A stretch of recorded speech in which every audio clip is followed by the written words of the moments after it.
Hello everybody, and welcome back to Tales of Eternia. Such a great game. I love this setup where you can, decide kind of the layout of your characters. The distance they're going to be and where they're going to be at in battle. You can also use that screen to change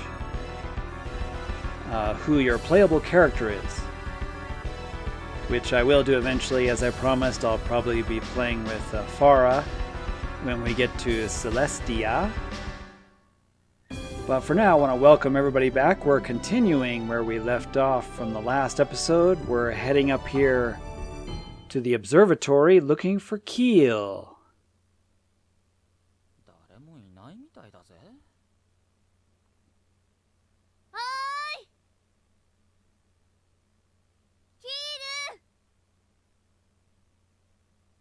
I love Farah. She's just so energetic in this game. And we see a strange cloaked person come in the back, which is Keel, and he is thinking we're some of the students from the college, and we're like there to collect information, but he doesn't have any yet. Because the situation is the same.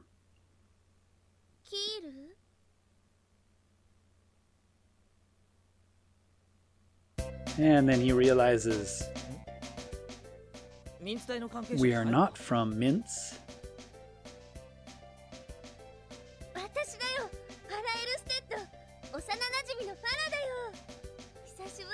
And Farah is his childhood friend.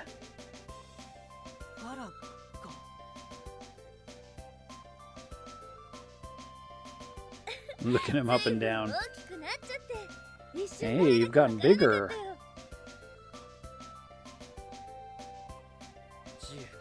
So I guess it's been 10 years or so since they've seen each other.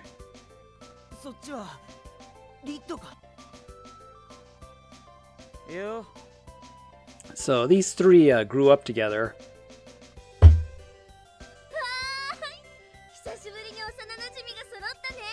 So there'll be some cutscenes later in the game of them in their childhood. Of course, Meredy runs up, hoping that Keel is somebody that can understand her Melniks.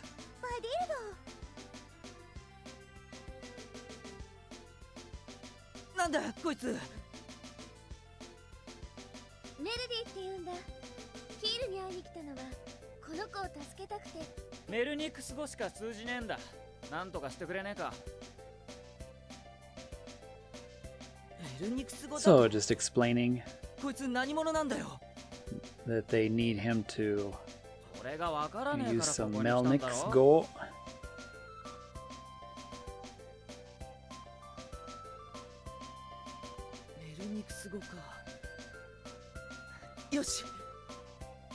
So, let's see. Keel's gonna drag her away and try something.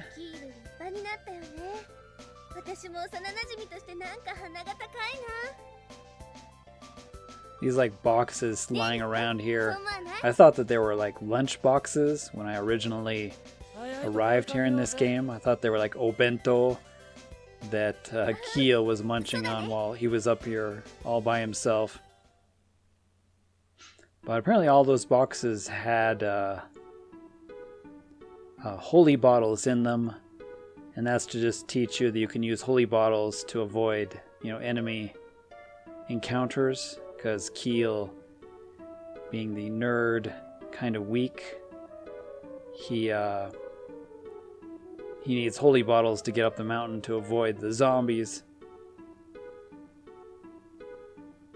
that we were fighting before. So Keel can't quite get it. It's like, who are you? Where are you from?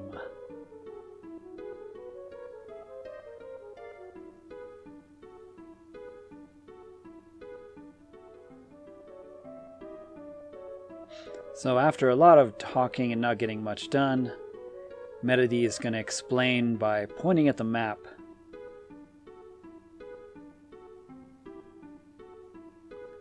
So above is Celestia and below is Infidia, and the two worlds together make their, the whole world called Eternia. And the two planets, you notice, are super close to each other. And right in the center is the ring, the Orbis ring, which is this mysterious device that keeps the two planets from crashing into each other, preventing the gravity from pulling them into each other, which would pretty much end all life as our heroes know it. Dokan. That's the Japanese for explosion. It's kind of an explosion sound effect. So Meredy is explaining there, with the Orbis ring gone, the two worlds are going to collide into each other and make a nice big Dokan.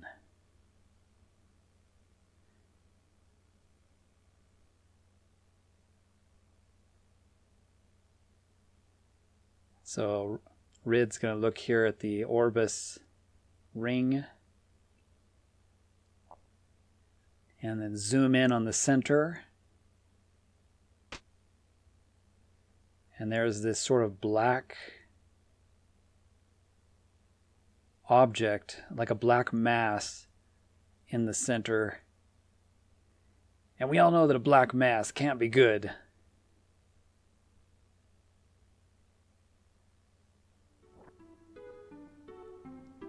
See how all the boxes... Oh, hey, there's a lens there. All the boxes are empty, except there's like one holy bottle there you can pick up.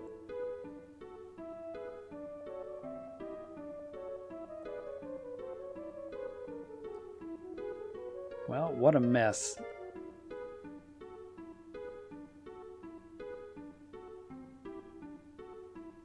Still like the attention to detail in this game with, the rooms and the buildings and such.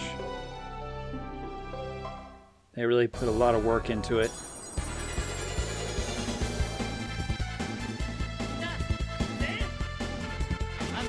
Alright, so we got Keel in our group now.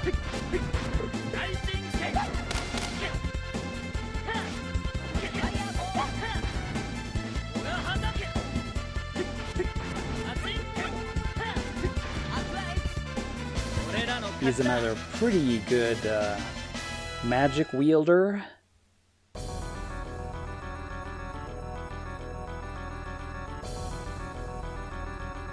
Good with attack magic, and he comes with some attack spells.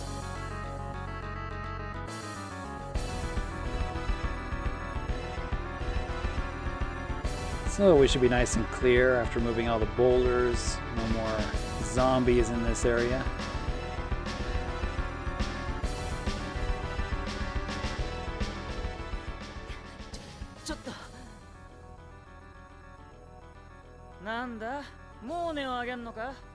So we're going to have kind of a scene here, a little bit of story development with Keel.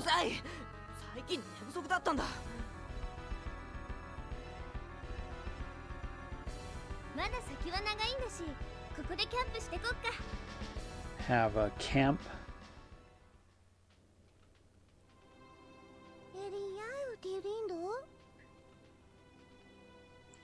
They're going to explain later that, Keel, often as a child, he was really weak. And so he has trouble kind of keeping up with everybody. He's not as athletic as Rid or Farah. He's upset that Meredy keeps... staring at him, talking to him, trying to get some kind of communication going. Basically, we're going to go next and see Keel's mentor who probably knows quite a bit more about Melnyx and how to speak to Meredy than Keel himself. So that's our next goal in the game. But here we'll have a little bit of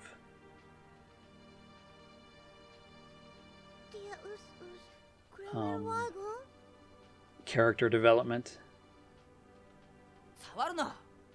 Keel just doesn't want to be touched.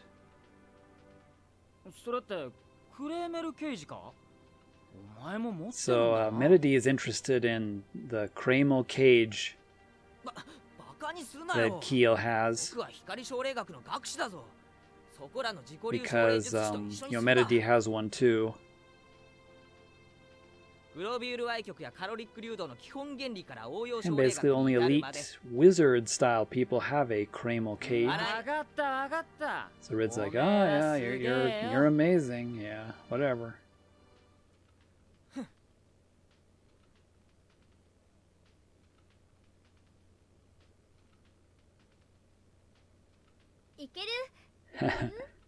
And then Farah's catchphrase there, which I'm still curious. Please, somebody tell me in the comments, what is Farah's catchphrase in the English version? The Japanese version, of course, is just better. Always hearing her say, "Ikeru, ikeru." So now we have Keel in the party. I always have him as cannon fodder in the back to protect Meredy, because Meredy is a little more important as the healer. At least I usually set her up as the healer.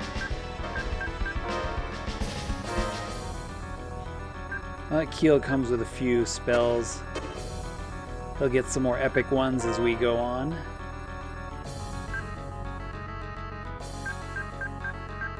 Let's go ahead and we'll set Keel up a little bit here. Make sure he's good to go.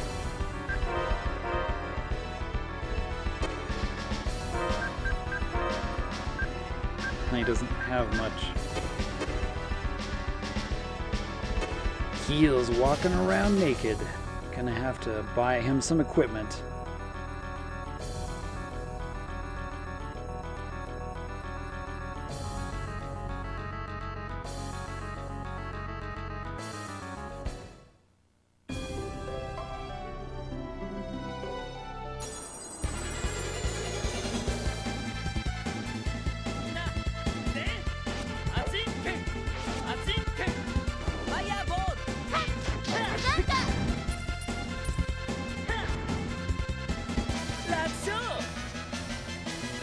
One of the things I think people get annoyed about when playing this game, if you've played like a new, one of the newer Tales games, is that after you do your attack, Rid resets. He goes back to his starting position, but I actually find it really useful.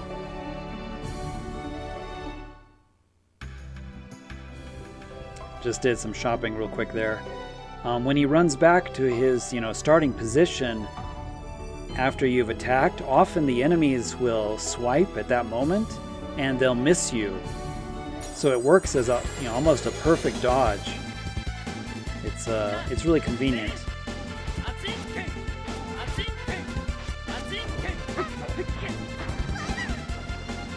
So see, he kind of runs back to his starting position if you don't hit any other buttons, if you're on semi-auto mode.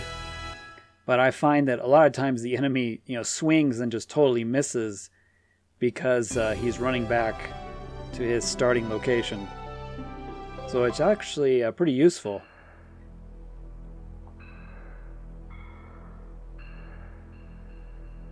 So we're going to go under the continent here through this underwater cave. And there's this guy, Egubert Hunter, who's got these eggs in his hands. Yes, that's a guy and he's carrying 2 eggs. It's not what you were really thinking.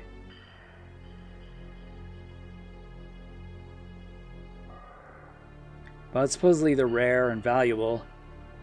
So some hunters go in there to fight egg bears. Bears that lay eggs.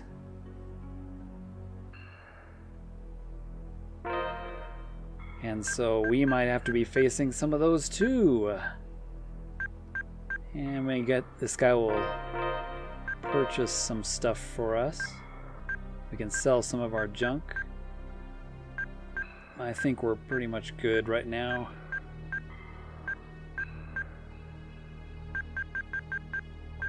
Don't want to waste too much money at the start of the game.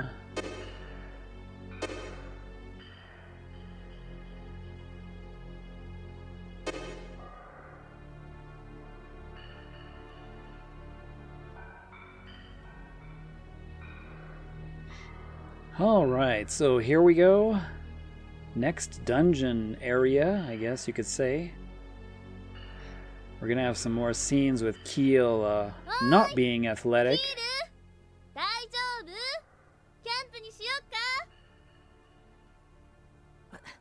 He has difficulty keeping up, but he doesn't want to admit it.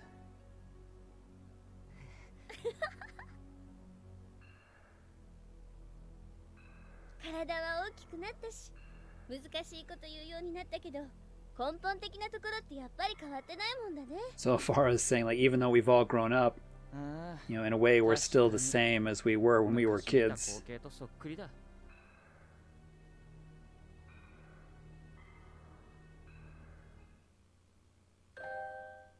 So a little scene when they were kids. I like little Farah, she's so cute.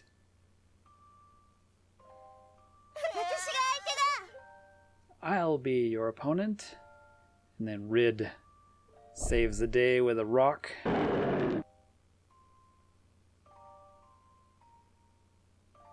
It's okay now, Keel.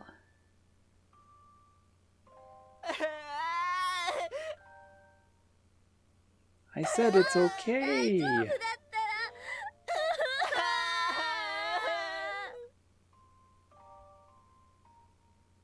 That was kind of cute there. They both start crying. When one kid is crying, they all cry at the same time.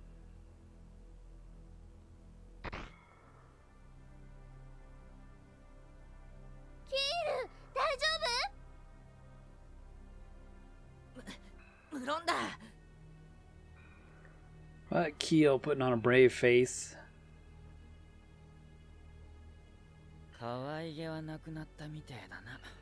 It's a little unfortunate, you know, I've noticed there's a good amount of, you know, character development in this game for the main characters. These are the four pretty much main characters for the whole game. Rid, Farah, Keel, and Meredy. But we don't get too much character development for the two extra characters that come later. That's kind of a bummer.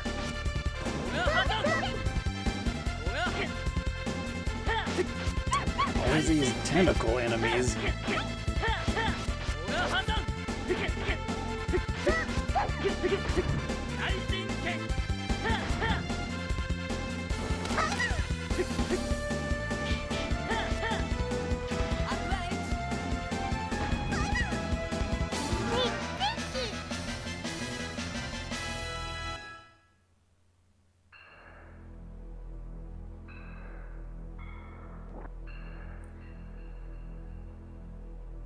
But yeah, there's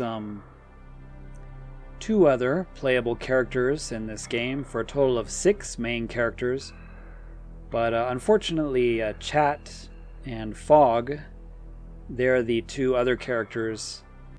They don't get a whole lot of character development, which is too bad. I really like Fog. He's a pretty interesting character. And I think he's the first to have Elemental Master, which is his special move. And I think a lot of Tales games after this copied Elemental Master. I know Raven has a similar skill in Tales of Vesperia. And I think it appears in several other Tales games. But Fog was the first to use Elemental Master, And his version is pretty epic. When I get Fog and Chat, I'll use both of them in combat as well. And I honestly don't remember how to get these treasure chests.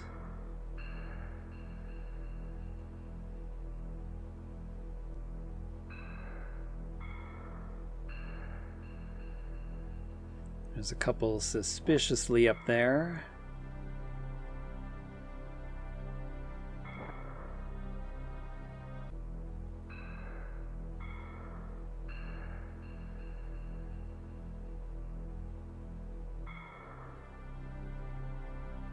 Whoa! An egg bear.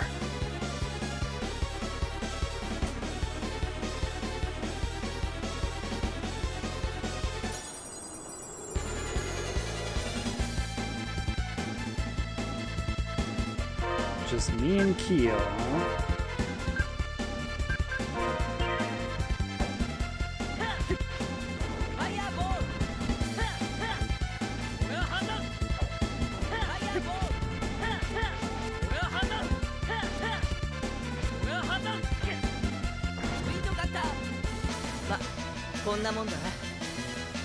Got some bear meat.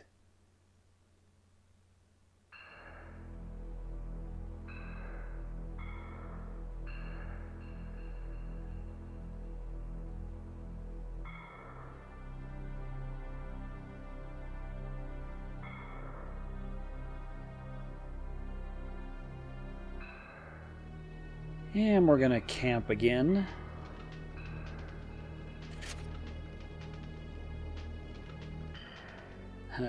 Rid pulls his sword. Keel's wondering, what are you gonna do with that? He's gonna cut up the egg bear meat for some delicious food.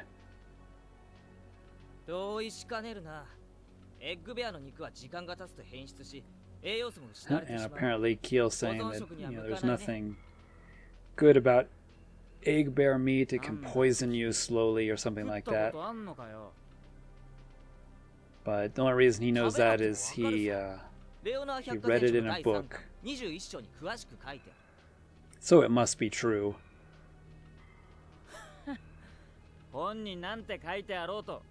So Rid's not going to share any of the meat with him. Farah, always the positive one. Those that want to try some can have some, and those that don't have to. Ikeru? Ikeru? A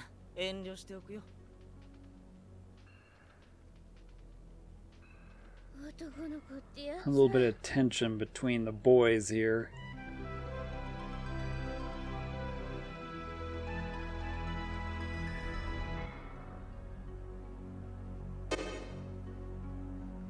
Okay, so I just wanted to show real quick, if you wait for nighttime, this game has a day and night cycle, the water fills the cave, and you can use those logs to cross to those chests that we missed previously. So I went ahead and did that.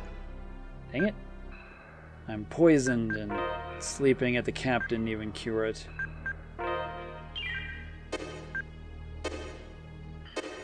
Gonna have to waste a panacea bottle. So yeah, it's kind of cool. The dungeons actually change in this game depending on the day and night cycle. So when it's evening, the water fills the cave, and you can get to those other treasure chests.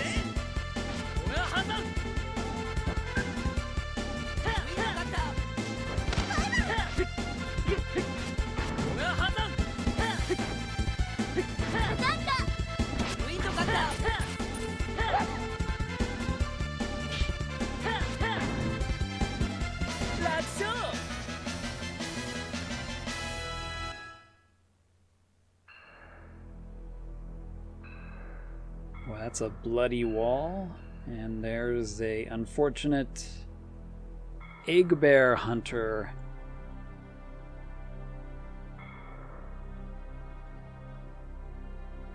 And a bunch of egg bears and eggs on the ground.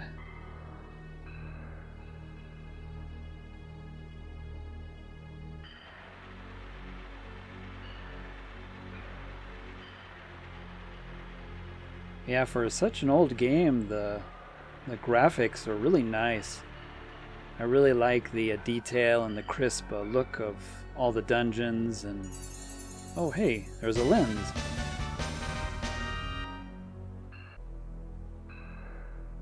You know, just the look of the game is really nice. Unlike, you know, some of the modern Tales games just have this ugly square look to them, you know, to all the dungeons. And yeah, I don't know, it's just I prefer this style of Tales game, to be honest.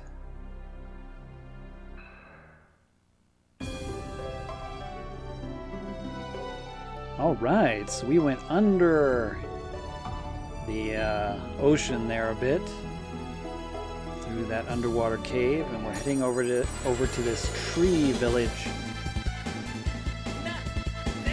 But first, fight some hammer bros.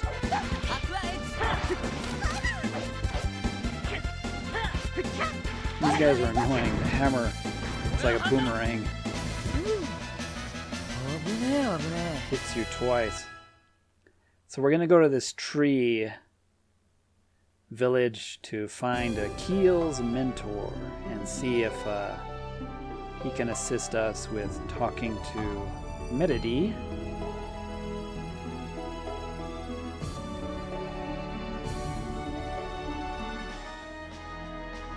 Because communication is the most important thing.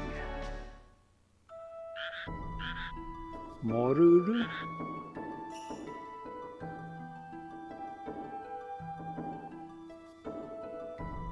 Now I suddenly feel like I'm in Legend of Mana. It's like, let's climb the mana tree.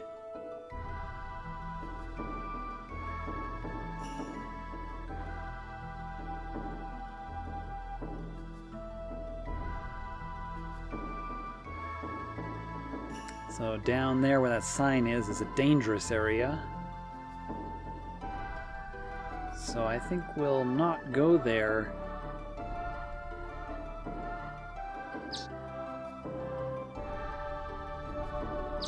Mazetto-san.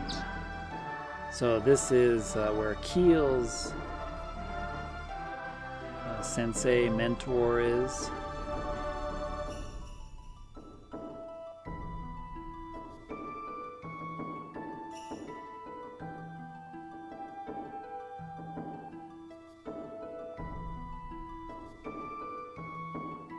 Rid's wondering why he lives here. Keel doesn't really know. But we all know it's because he hates the smell of people.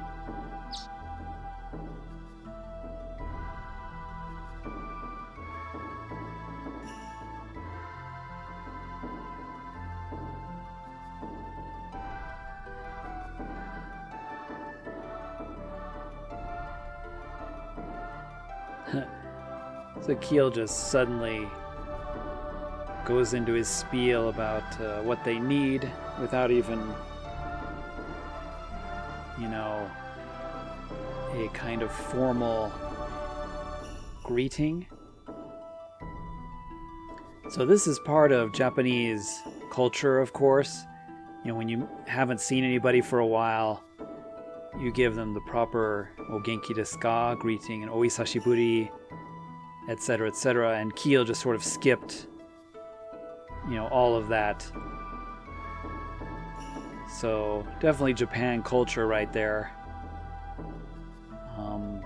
The old man was kind of reminding him, you know, isn't there something you should say first? And that's, you know, the proper greeting.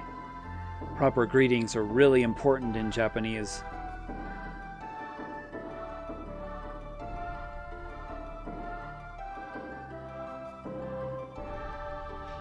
So we have a long discussion here. I'll probably skip most of it. But Mazet is going to give us something that Farah thinks is beautiful. It looks kind of like, you know, those chamber things, but this is actually a pierce or earring. Oje no pias. More wasei eigo. Fake English. So this is an earring that supposedly will help us. Hey, a treasure chest. Nope. Fooled you. It's the Wonder Chef. So apparently this earring, you know, that we're all wearing now is supposed to help us be able to hear in the proper language what Meredy is saying. And Meredy is also wearing one so that when she hears Japanese, it'll be translated into Melnic's for her. But apparently it takes a bit of time to attune because it's not working yet. And we're going to steal a lens from this guy's fireplace.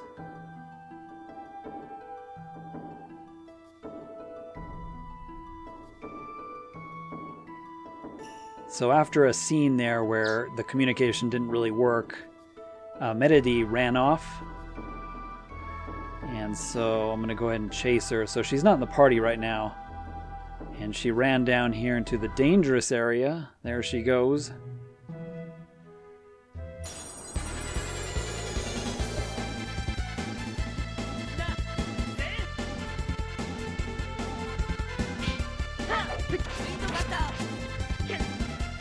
But first, gonna battle some one-up mushrooms.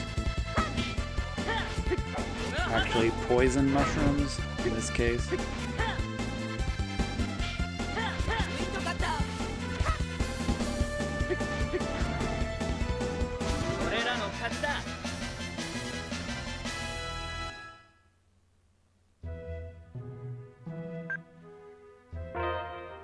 Keep getting poisoned here. I could have sworn I had a poison check equipped.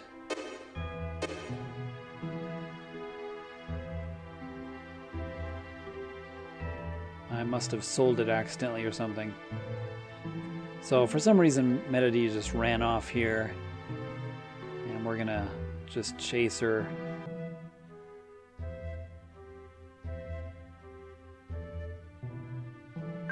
It's like, let's just camp while Meredy's in danger.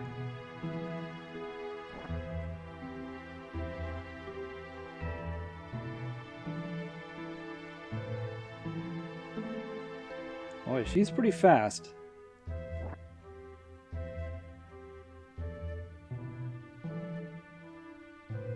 Gotta get onto this vine. Hey. Oh, it's from the side. A little tricky to see there.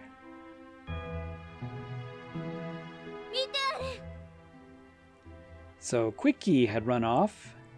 Meredy! And Meredy ran after Quickie to help him out.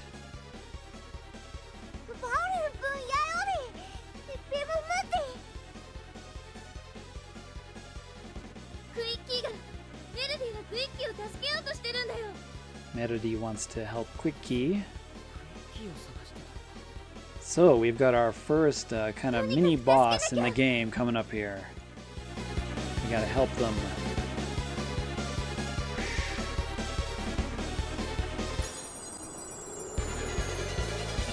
Bring it on, fat bird.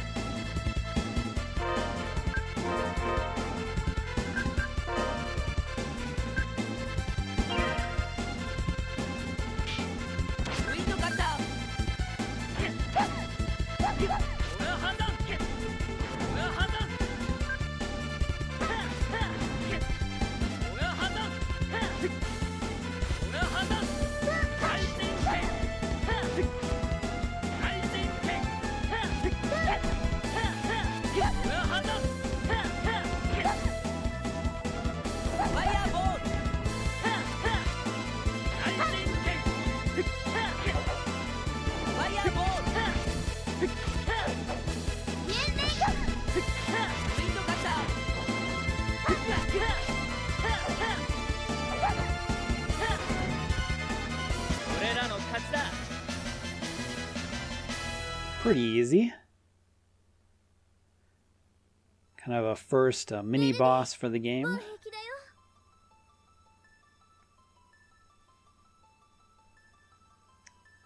So cute. She picks up Quickie. Farah apologizes because they didn't realize that Quickie was missing, but she did. Keel's upset that she ran away, and there are monsters out here, so it's dangerous. She shouldn't have gone off on her own. Should have told them to come with her. Farah's like, it's okay, you don't have to scold her, we're all okay.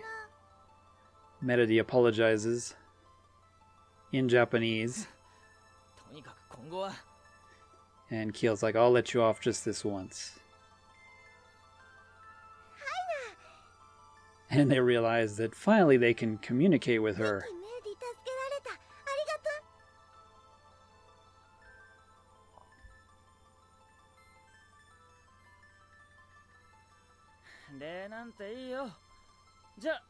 So Rid's like, hey, let's head back to Mazette's place. He still hasn't noticed. It's like, you're wearing the pierce, right, Rid? Yeah, I've got it.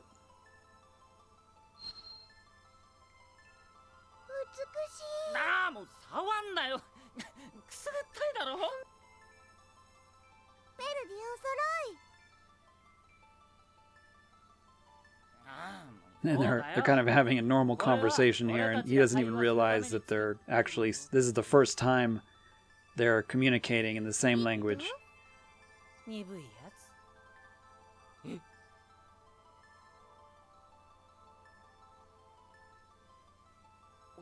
He's like, I'm talking with Meredy.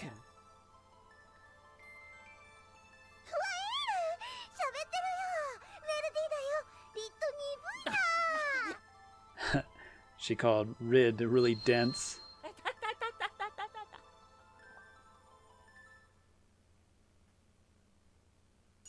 So it seems the pierce, or the earrings, are starting to work. So we can actually communicate with Meredy now.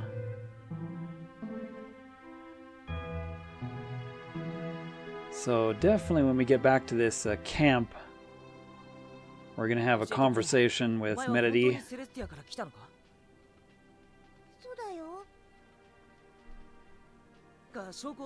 She says she is from Celestia, but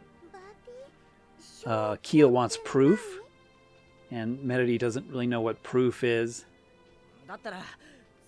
It's pretty obvious. She has a jewel ingrained into her head, and only Celestia people have that.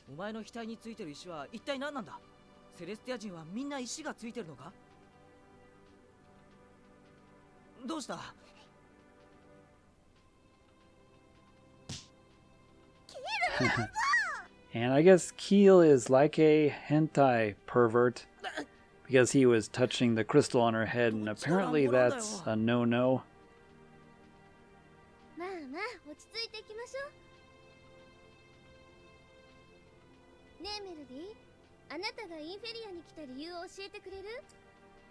Farah's wondering why she's come. She's come here to stop the Grand Fall.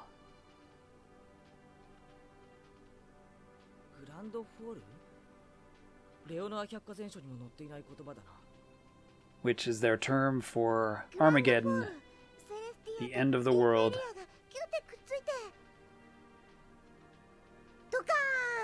And there's her Dokkan once again, which is quite alarming to our heroes.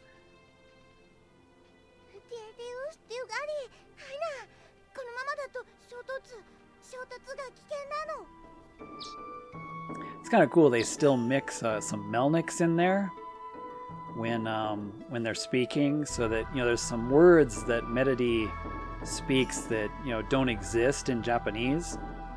which is, you know, a natural concept. There are words in Japanese that don't exist in English. It's just, you know, untranslatable. There's no way it can be translated straight. And it's the same thing with Melnyx. Occasionally she continues to speak in Melnyx because there is no Japanese equivalent, which is a really cool concept. I really liked the way they did the communication in this game. It was kind of an interesting, you know, extra, having the characters struggle, you know, to communicate with each other, and even now there's still some difficulty. So the old man is showing us a map here of a spring where supposedly the water spirit resides. That would be Windine. As everybody knows, Windine. That will be our first summon. And according to Meredy, we need to collect all of the great you know, summon spirits in order to stop the grand fall.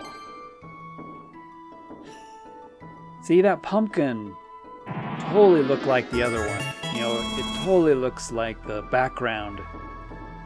And that's why I like the Wonder Chef in this game so much. I mean, it's truly a mystery scavenger hunt in order to find the Wonder Chef. But the newer Tales games, it's just, you know, pathetic. It's just a super obvious, strange object. And so it's just not fun. I don't know, it's kind of dumb. But in this game, they really did the Wonder Chef correctly. You know, it's really a mystery where he'll pop up and what item he's hiding in. But okay, I think this has gone on quite a bit. This is a long episode, so I want to thank everybody for watching. We'll continue in the next one, where we'll head to the spring, and we'll fight our first summon spirit, and we'll get to Windine, which will be awesome. All of the summon spirits in this game are pretty cool. So, thanks for watching, everybody. We'll see you next time. じゃあ皆さん、またね